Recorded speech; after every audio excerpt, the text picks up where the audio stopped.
बच्ची जो थी और इसका परिवार मुझसे माइक नीचे कर लो।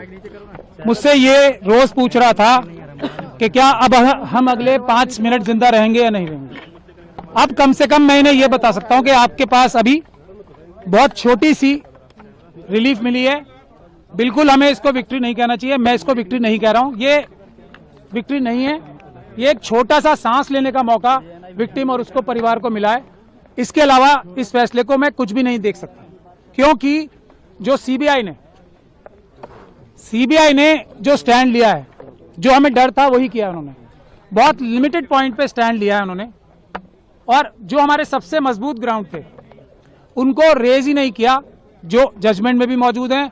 और अगर सीबीआई के पास तो हमारी रिटर्न सबमिशन भी मौजूद थी ना, जो हमने हाईकोर्ट में फाइल की थी, ना उन्होंने हमसे कंसल्ट किया ताकि हम उनकी पिटीशन बेहतर बनाने की कोशिश करते, ना उन्होंने हमें पार्टी बनाया, और कोशिश ये की कि हमें लास्ट मोमेंट तक उनकी जो एसएलपी फाइल है वो भी ना मिले।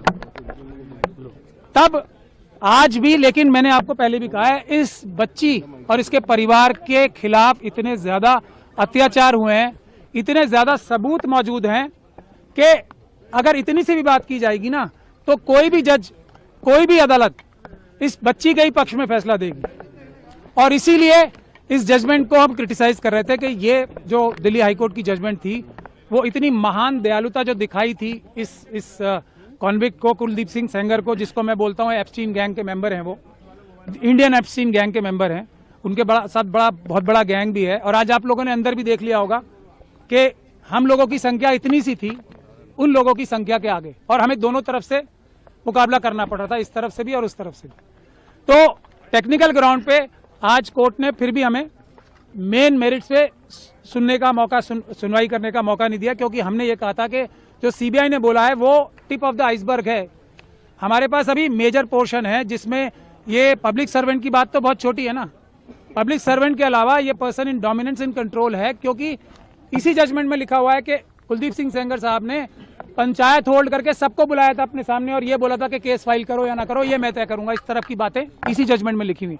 तो हमें ये भी बोलने का मौका नहीं मिला, हमें ये भी बोलने का मौका नहीं मिला कि जो दूसरा मेजर इशू है जिस वजह से ये सस्पेंशन दी गई थी, तो वो इसलिए दी गई थी कि सिर्फ 7 साल की मिनिमम सजा है। अब जब मिनिमम सजा इतनी है तो इसको छोड़ देना चाहिए। ये एक ग्राउंड था जो हम चैलेंज करेंगे भी, अभी क्रिटिसाइज भी करेंगे।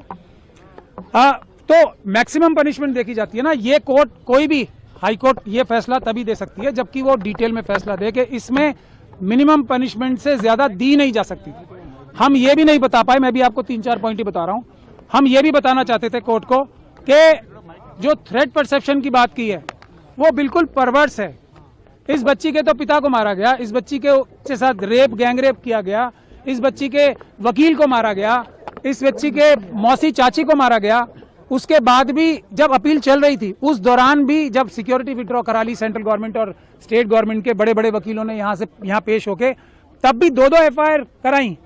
तो हम ये भी बताना चाहते थे कि ट्रायल जो हाईकोर्ट थी, ऑनरेबल बेंच ऑफ हाईकोर्ट जो थी, उसने ये भी कंसिडर नहीं किया कि जैसे ही सिक्योरिटी विड्रॉ हुई हमले शुरू हो गए। तो हम ये भी बताना चाहते थे कि थ्रेट परसेप्शन ऐसी नहीं होती कि अंदाजा लगा के ये कह दिया जाए कि फ्यूचर में अटैक नहीं होगा, इसके ऊपर कोई हमला नहीं होगा, क्योंकि सीआरपीएफ है, इसलिए किसको कोई खतरा नहीं है। माँ को तो खतरा है। फैसले को कैसे देखते हैं आप? मैंने आपको बताया ना, ये मरते हुए नहीं, जो इसको जीत कहेगा, वो जो जीत कहेगा इसको, वो धोखा देगा देश की जनता को भी और पूरी न्यायिक व्यवस्था को। सबसे बड़ा धोखा होगा अगर इसे जीत बोला जाए। मेरी बात सुन लीजिए, ये जीत नहीं है। जीत क्या है? इस बच्ची की क्या जीत होगी? इस बच्ची को दर की ठोकरें खानी पड़ रही हैं, इतने छोटे छोटे 2 बच्चे हैं उसको कल मार दिया जाएगा, परसों कोई सिक्योरिटी नहीं है। इस बच्ची का क्या जीत होगी? इसके पिताजी की हत्या कर दी, इसकी माताजी को विधवा कर दिया, इस बच्ची की जीत कहाँ होगी? अब इसके वकील को मार दिया गया, इसकी मौसी चाची को मार दिया गया, और ये सड़कों पे दर भटक रही है। इसकी जीत होगी क्या? इसकी क्या जीत? मैं सीबीआई ने हमें पार्टी नहीं बनाया। सुरक्षा छोड़िए, पहले जो जितने लोगों को, क्रिमिनल्स को जो बुलेट प्रूफ गाड़ियां दे रखी हैं, बड़े बड़े घर दे रखे हैं, आप लोग इस पे स्टोरी करो ना। क्या ये बच्चियां नहीं, मैं एक मिनट बता रहा हूँ, एक मिनट पहले एक लाइन तो बोलने दो। हाथरस की बच्ची है ना, जब वो भी मरने लगेंगे तभी तभी उनका भी ख्याल होगा, उसका परिवार का कोई ख्याल नहीं हो रहा ना। ये हमारी, बस लास्ट लाइन बोल दीजिए, ये हमारी सिस्टम का फेलियर है, हमारी सोसाइटी का फेलियर है कि हम 2 दिन 4 दिन तो किसी इशू के बारे में एक्टिव रहते हैं, उसके बाद निरंतरता नहीं होती। यही जो गिद्ध है ना एप्स्टीन गैंग के, ये बात इस बात को जानते हैं कि 5-6 दिन 1 महीने से ज्यादा देश की जनता भूल जाएगी, क्योंकि अपनी परेशानियों में मुब्तला हो जाती है। मैं इसको, अगर आप इसको रिलीफ कह रही हो कि जो इतनी एक तरीके से, पूरी तरीके से कानून व्यवस्था और सब लॉ के खिलाफ जो हाईकोर्ट की जजमेंट थी उसको रोक दिया गया, तो फिर मैं रिलीफ कह सकता हूं, लेकिन ये बच्ची को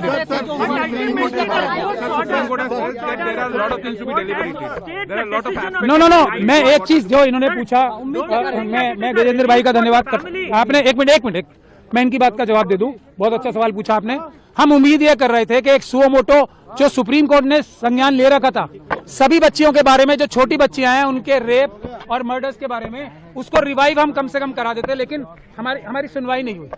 हम कम से कम वो तो चाहते थे ना कि जो एक बड़ा केस चल रहा है पूरे देश की बच्चियों के लिए, कम से कम वो रिवाइव हो जाता, क्योंकि वो एक पुरानी बेंच ने अभी रिसेंटली बंद ही कर दिया। मतलब देश की सारी बच्चियां खतरे में थी, ये सुप्रीम कोर्ट ने माना। अब वो रिवाइव करने के लिए हमें दोबारा एप्लीकेशन लगानी पड़ेगी। ये इन बच्चियों की, इनके परिवारों की सबसे बड़ी प्रॉब्लम होती है।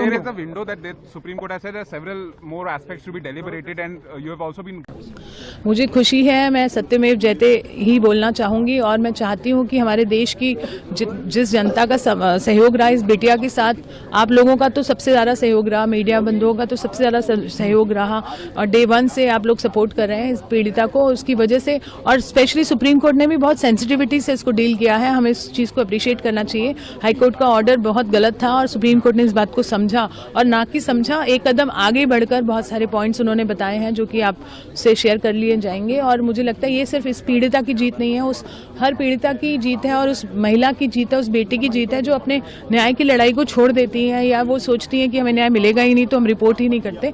तो अब रिपोर्टिंग होएगी, और हमारी बेटियों में जो आश्वासन आएगा कि हाँ, हमें अगर हमारे साथ कुछ गलत होता है तो हमें इसको बताना है। कहीं ना कहीं सीबीआई ने जिस प्रकार की दलीलें दी थी उसको कंसिडर किया गया, और जिस प्रकार से विक्टिम की पीड़ा थी सुप्रीम कोर्ट ने उस चीज़ को एक्नॉलेज की, और निश्चित रूप से उसी का असर देख रहे हैं। जी बिल्कुल, सुप्रीम कोर्ट ने बहुत सेंसिटिव स्टैंड लिया है इस बार। मैं बहुत खुश हूँ और मैं बहुत आभारी हूँ, और पीड़िता भी आभारी है, और आप सभी का सहयोग। पीड़िता को सुरक्षा मिलनी चाहिए। पीड़िता को ऑलरेडी सुरक्षा मिली हुई है, उसके पूरे परिवार को नहीं मिली हुई है, पर अब अभी मांग करेंगे जो उनके साथ जुड़े हुए लोग हैं उनको भी सुरक्षा मिलनी चाहिए। हम